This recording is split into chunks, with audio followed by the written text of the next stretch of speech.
Cancer अस्पताल है बिहार में।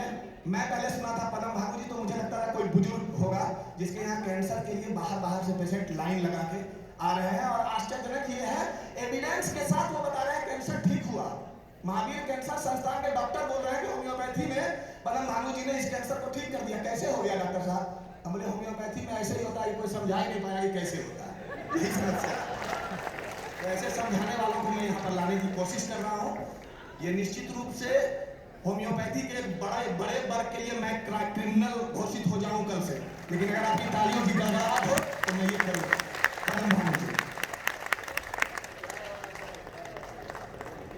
नमस्ते नागपुर।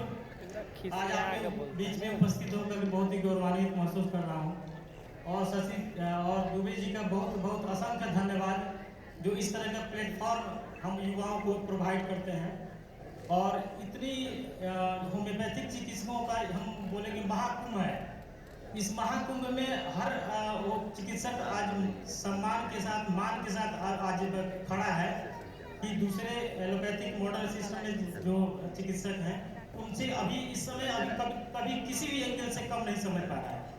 इसलिए हमारे पास वॉइस है, ये माइक है और यह एक बहुत बड़ा मंच है जिस पे आज हम लोगों को बोलने के लिए और कुछ ऐसी बातें बताने के लिए इनवाइट किया जा रहा है जो दिमाग से नहीं बल्कि दिल से जुड़ी हुई है, हमारी सक्सेस से जुड़ी हुई है, हमारी फेलियर से जुड़ी हुई है। जहां हमने फेल करके जो अपनी अकिल बुद्धि लगा करके जो हमने सीखा है उसको रिप्रेजेंट करने के लिए बुलाया गया है। और इसीलिए हम सबसे पहले आप सभी बुजुर्ग हमारे वरिष्ठ चिकित्सकगण डॉक्टर BN सिंह जो हमारे सबसे सानिध्य शिक्षक रहे हैं और हमारे गार्जियन तुल्य हैं, डॉक्टर रामजी सिंह जिन्होंने कई बार हम लोग को देखा है वहाँ पे काम करते हुए। इस तरह के टीचर तमाम भरे पड़े हुए हैं, सबका नाम लेना समय का अभाव है ताकि हमको लिमिटेड में बोलना जरूरी है। इसलिए अब हम एक बेसिकली छोटे चीज से स्टार्ट करते हैं।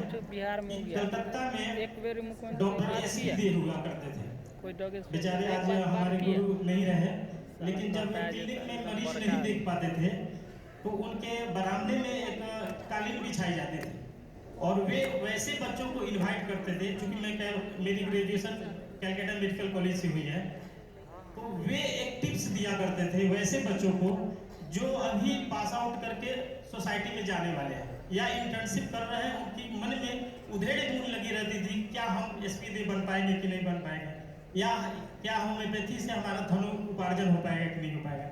क्योंकि जो व्यवस्था के अंदर हम लोग आते हैं यह एक व्यवसायिक शिक्षा है, तो हम अपनी अर्थ कमाने के लिए, नाम कमाने के लिए, जस कमाने के लिए इस पैथी से जुड़े हुए हैं। तो जब तक हम सक्सेस नहीं होते हैं तब तक इस प्लेटफॉर्म पे हम अपने आप को बौना समझते हैं और कहीं ना कहीं हमारा फेलियर डिप्रेशन से जुड़ जाता है।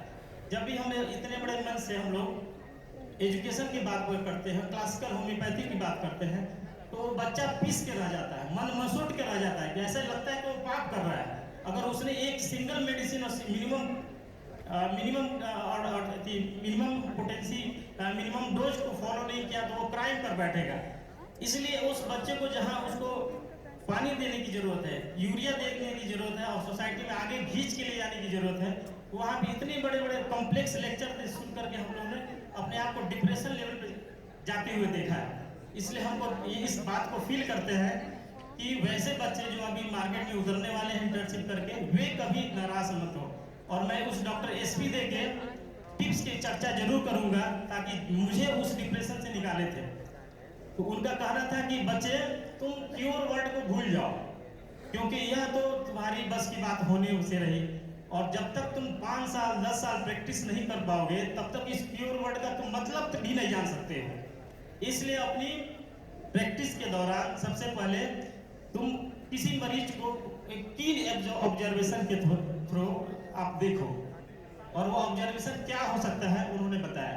उन्होंने बताया कि जब तुम्हारे कोई पेशेंट इंटर करता है गेट से और तुम्हारे तक पहुंचने के बीच में कम से कम उसके पास 10 फीट 12 फीट या 15 फीट का स्पेस होता है, तो आप कीन ऑब्जर्वेशन से उस पेशेंट को वन साइडेड केवल देखो, क्योंकि वह पेशेंट उसी समय सिम्टम्स डिस्प्ले करेगा। और यह आपको ऑब्जर्व करके रखना है कि जेस्चर, पेशेंट का पोस्चर, लुकिंग, एटीट्यूड, और उसका फाइनली जो सीट पे बैठ जाएगा तब वो वर्ड आपको देगा। यानी एक वर्ड जब कंप्लेन प्रेजेंट कंप्लेन देने के पहले वो 5 सिम्टम दे चुका रहता है। इसलिए कभी भी कोई पेशेंट अगर कुछ नहीं बोलता है, इसका मतलब है कि वो कम से कम 5 तरह से सिम्टम रिप्रेजेंट किया है, आपने पकड़ा है कि नहीं पकड़ा, ये आपकी प्रॉब्लम है। इसलिए एक फिजिशियन को कीन ऑब्जर्वर होना चाहिए और इस जेस्चर, पोस्चर, लुकिंग, बिहेवियर और एटीट्यूड की तरफ हमेशा ध्यान दे करके आपको जब वो बैठता है तो उसकी तकलीफें सुनो और उस 2-4 सिम्टम पे मोस्ट प्रोबेबल एक्साइटिंग कॉज की तरफ फाइंड आउट करें, ताकि आप उसके जो प्रेजेंट कंप्लेन है उसको रिलीफ दिया जा सके। अगर आप उस सिम्टम्स के एक्साइटिंग कॉज को पकड़ लेते हो तो आपके इलेज की में 5 साल में जितनी बड़ी दवाइयां हैं उसमें कोई ना कोई दवाइयां आपको मिल ही जाएगी। और उस सिम्टम्स एक्साइटिंग कॉज के आधार पर 2 सिम्टम मैच करा और दवा दे दो। तुम्हारी प्रैक्टिस अगर 3 महीना में स्टेबल नहीं हो जाए, वह पेशेंट रिकरेंट आना ही चालू कर दे, अगर ऐसा होते रहा तो 3 महीना क्या 3 साल में तुम एस्टेब्लिश्ड फिजिशियन बन जाओगे। उसके बाद अपनी प्रचार क्रोनिक सिटी में या बड़ी बड़ी बीमारियों ठीक करने में आप करते हैं। इसी दौरान यह बात को हम अपने रियलाइज करके हमने पेशेंटों को डिटेल्स टेस्टिंग करना चालू किया, लेकिन on the way of prescription इसी पे हम लोगों ने फॉलो किया। जब हम अपने रूटीन प्रैक्टिस में आए अपने घर पे, तो मेरे पापा जी NGO हॉस्पिटल चलाते थे वन विकास भारती के द्वारा। उसके बाद वह हॉस्पिटल 19 जनवरी 1999 को वर्तमान राज्यपाल सुंदर सिंह भंडारी द्वारा उसको उद्घाटित किया गया और बहुत एक बड़े लेवल पे उसका नेम फेम हुआ। उस समय हम क्लास उस समय मैट्रिकुलेशन में थे और इसी दौरान हमने डिसाइड किया कि होम्योपैथी को स्पेशलाइजेशन की तरफ ले जाना है और यह स्पेशलाइजेशन जब तक नहीं होगा तब तक हमको सोसाइटी आइडेंटिफाई नहीं कर पाएगी, नहीं तो हम वो चिकित्सा करेंगे। तो उस समय हम लोग 2009 में पास आउट करने के बाद हमने आकर के उस हॉस्पिटल के एक विंग्स तैयार किया और होम्योपैथी कैंसर हॉस्पिटल के नाम से स्टेब्लिश किया। और उसके अंदर जैसे ही 16 नंबर केस रजिस्टर्ड हुआ मेरे अंदर और हमारे गुरु के चलते, तो वो 16 नंबर केस विदिन 18 मंथ वो क्योर्ड एस्टेब्लिश होता है। और यह एस्टेब्लिश मात्र 2 मेडिसिन से होता है। फर्स्ट चॉइस ऑफ मेडिसिन था नेट्रोमीर 0/2 और सेकेंड 1 ईयर आफ्टर सल्फर में कन्वर्ट होता है सेकेंड प्रिस्क्रिप्शन, और वह 6 मंथ चलता है। और पेशेंट अचानक पान गुटखा खा के आता है मेरे से और बोलता है कि सर हमको दवा दीजिए, तो अचानक गुस्सा हो जाता है कि आदमी जिस कैंसर को बचा रहा है उसको एडिक्शन करके आ रहा है।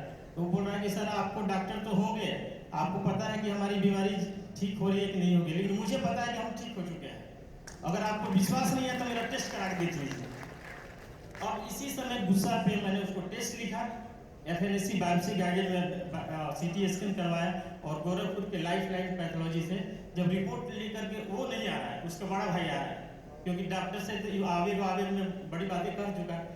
लेकिन जब इस 2 मेडिसिन के बल पे 1.5 साल इलाज चलने के बाद जब वो केस वापस उसके भाई द्वारा आया तो टोटली निगेटिव था और उसकी सारी डिटेल्स हिस्ट्री हम आपको बुकलेट में सारी फॉलोअप दिए हैं। इस तरह करके पहला केस 16 नंबर, 31 नंबर केस मेरा आपको ग्लियोब्लास्टोमा था, एक क्योर हुआ और यही से हमारी कैंसर की जर्नी चालू होती है। और दैनिक जागरण जैसे अखबार में मेरे फर्स्ट पेज पे वो केस प्रिंट होता है और प्रभुनाथ यादव से हारा कैंसर करेगा, होम्योपैथी से कैंसर ठीक करने का दावा। और वहीं से हम लोग नेम फेम पाते हैं और एक हॉस्पिटल को एक बड़े रूप में ले जाते हैं। और आज हॉस्पिटल के अंदर तकरीबन हमने 7000 ऐसे कैंसर को सक्सेसफुली ट्रीट किया है जो मार्केट में नॉर्मल लाइफ स्टाइल में वापस आ चुके हैं। कुछ की कैंसर ठीक हुई है, कुछ की कैंसर लाइफ वापस आने के चलते आज कैंसर मौत का दूसरा नाम नहीं रहा हमारे यहाँ। यानी आज हम एक बहुत ही बेहतर विकल्प के रूप में मॉडर्न मेडिसिन के पैरल खड़े हैं कि अगर आप वहाँ पे आपको भगाया जा रहा है, आपको मरने के लिए छोड़ा जा रहा है, तो आप होम्योपैथी में आइए और एक जीवन की यहाँ आपकी आशा है कि जी आपकी लाइफ रिस्टोर हो सकती है। अगर ठीक भी नहीं हो तो आपकी लाइफ एक लंबे समय तक बढ़ सकती है। इसी आवाज़ के साथ हम उस नौ युवाओं को एक संदेश देना चाहते हैं कि थोड़ा सा प्रयास कीजिए, थोड़ी सी कोशिश कीजिए और थोड़ा सा हिम्मत रखिए और आगे बढ़िए और आपको अपने अंदर स्पेशलाइजेशन की तरफ ले जाइए। जैसे मैंने अपने को कैंसर की तरफ चुना है, हो सकता है कोई न्यूरो की तरफ जाए, कोई ऑप्टोमेट्री की तरफ जाए, यानी होम्योपैथिक को स्पेशलाइजेशन की तरफ जब तक नहीं ले जाएंगे तब तक हम लोग डेप्थ नॉलेज की तरफ नहीं सोच सकते। यानी होलिस्टिक अप्रोच तो लेना ही है, सब मरीज को देखना ही है, लेकिन अपने को किसी एक बीमारी की तरफ स्पेशलाइजेशन की तरफ ले जाना है, ताकि सोसाइटी कहे कि अगर आपको कैंसर है तो फलाना डॉक्टर कैंसर का इलाज करता है, तब ना हमारे भाई बंधु सब उस केस को रेफर करेंगे दूसरे डॉक्टर के पास। आज हम इंडियन होम्योपैथिक साइकेट्री के बिहार के कन्वीनर हैं। इस हादसे से भी आपको बता रहे हैं कि ऐसे 3 हॉस्पिटल ऐसे हैं जो मेंटल एसाइलम की तरह सोली ट्रीट कर रहा है मेंटल केस को। वे साइकेट्रिक एमडी डॉक्टर हैं, जो कि मैं भी MD psychiatrics doctor SM Singh के कॉलेज से किया था, गुरु सर के।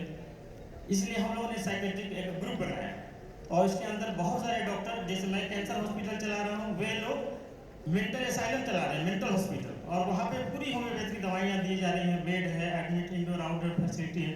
इसलिए हम लोग को लगता है कि आने वाले वैसे यंग यूथ अपने आप को अगर इस तरह से स्पेशलाइजेशन को प्रमोट करे तो होम्योपैथी को आकाश में जाते हुए देर नहीं लगेगी। इसलिए आप सब लोगों को यहीं पर अपनी वाणी में विराम देते हैं। जय हनुमान, जय भारत।